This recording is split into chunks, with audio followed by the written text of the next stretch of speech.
All right, let's see here. So let me just make sure I'm good because this is sort of like a second go here. Looks like I'm good. Oh, I got yellow for my live stream health. That may or may not be good. So I don't know. Let me start it over. Real. This time for real. Okay, good. So the question was, and it came up after I left the live stream because apparently there was connection issues, and that's okay. Is how, let's see, when you have all the data, how do you put it into a graph or make it into a graph?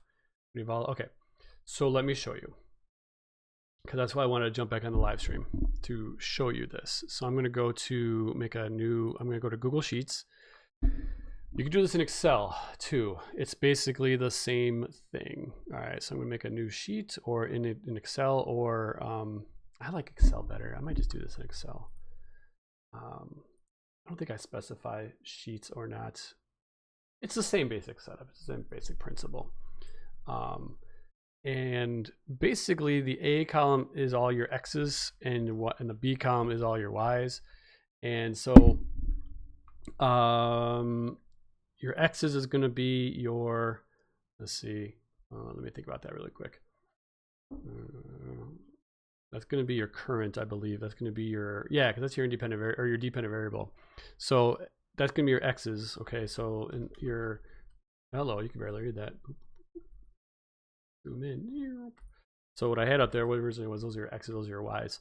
So this is going to be your independent variable, and this will be your dependent variable. Well, I got that backwards. Your dependent variable, and this will be your independent variable. Okay, so in our experiment, so let me just add that you're not going to be doing what I'm doing here. So I'm just showing you, I'm telling you, I'm explaining to you what this is. So this is going to be your X's, these are going to be your Y's, it's going to be your dependent variable, that'll be your independent variable, which means for this experiment, what did Mr. Farias change? What did you change? Okay, you changed, or he changed what? The voltage, right? So this is going to be your voltages, okay, in volts. And this is going to be what your dependent variable was, what he measured after that, after he changed it. So it's going to be your current. I'm kind of giving you in amps. Okay. And so I'm kind of giving you the answers here, but that's it. So what I would honestly do is I would just kind of not even have these here, delete that. And I would just put all my numbers here. Okay, and probably average, right? So so average current, average voltage for each resistor. So you're gonna have to do that for each resistor, just so you know. So this will be like resistor 1. This will be like, do it again for a resistor, make another one down here. You can even call it like, I like to do that. Hard to see, resistor 1. I know it's gonna be super tiny down there. I don't know if there's a way to zoom in on that. There probably is, but I don't know off the top of my head. That's not working.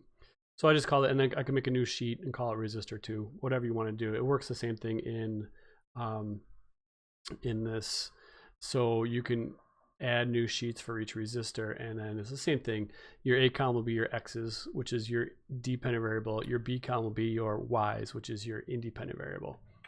So that's how you do it. And then I'm just going to make up some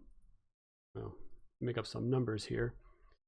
So I don't know, my current is 5, and then let's say it was 2, and then 3. But except, so one little thing I should mention this, and I think I put it in the instructions, but maybe I didn't, is Mr. Farias is measuring in milliamps, all right? And we sort of did this in one of the labs we did, where you have to divide that by 1,000 to get amps, okay? So divide that by 1,000 for amps. And if you forget to do that, your number is going to be really off, like by several factors of 10.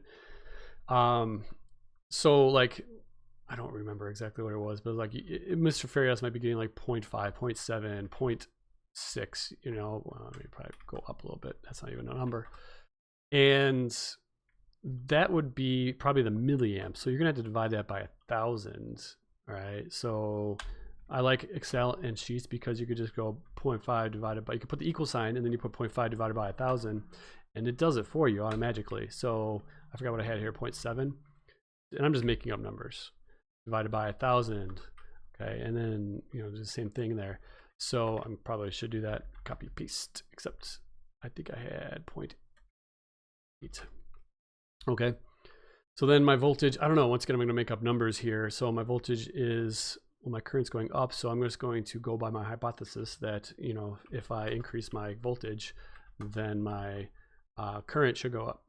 So now I have three data points. Pretty sure you have more than that. It's going to select those. This is where a zoom feature would be very nice. I'm sure there's a way to do it, but I don't know off the top of my head. I'm going to go to my insert. I'm going to choose the scatter plot, the middle bottom one. And then this is in Excel.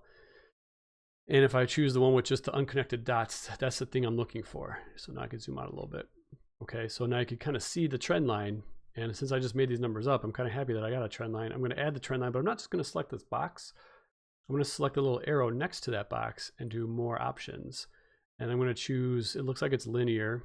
I don't think it's going to be exponential or logarithmic, maybe logarithmic, but I'm thinking linear because I think that's what it's supposed to be.